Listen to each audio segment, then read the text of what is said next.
We're driving west on US 60 in New Mexico, coming from Socorro, which is a town of about 6,000, about 75 miles south of Albuquerque.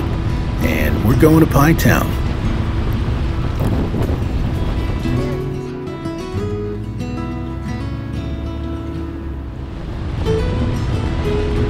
This stretch of the highway is 22 miles, straight as an arrow. You see the mountains up there, but they never seem to get any closer.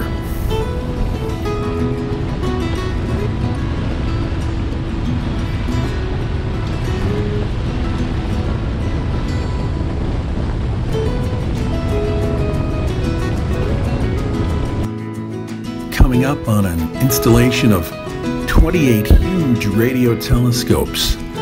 It's called the Very Large Array. Not sure it took them a long time to come up with that name, but it's a world-class research facility where astronomers study the heavens. Further up you get in the high desert, the terrain changes. The road starts to curve through the hills. See the ponderosa pine. It's really very pretty up here. Continental Divide is up here, and when you get there, if you get out and pour a bottle of water at the bottom of the sign, half of it will run to the west, and the other half will run to the east, or it'll just sit there in a big puddle and be confused. I have to look that up. It's kind of a neat museum of old windmills on the right. And here comes the Pie-o-Neer. And as you get closer, you see this sign, and I really think they might have overstated.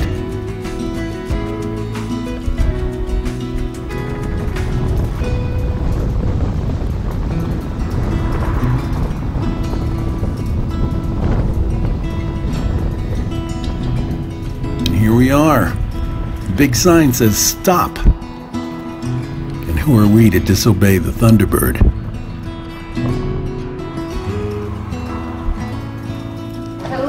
Hello. How are you? Oh, we're good. Good. I said that in kind of a weary manner, but we were good. Hi, Barbara. Ready. Now, Judy made kind of a bold choice in pie with the New Mexico apple. It's apple pie, but there are green chilies baked into the crust and New Mexico piñon nuts on top.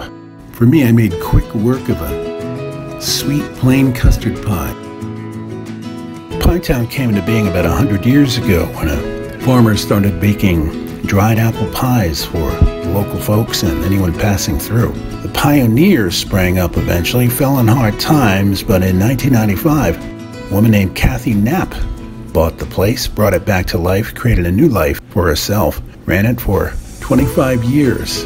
And then when the pandemic hit, decided it was time to move on, sold it to Sarah Chavez, who, after a year of closed doors at the Pie-o-Neer, runs it now along with a second place in town called Pie-town Pies.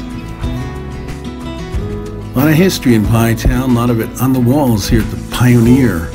Citizens dating back to the 1940s.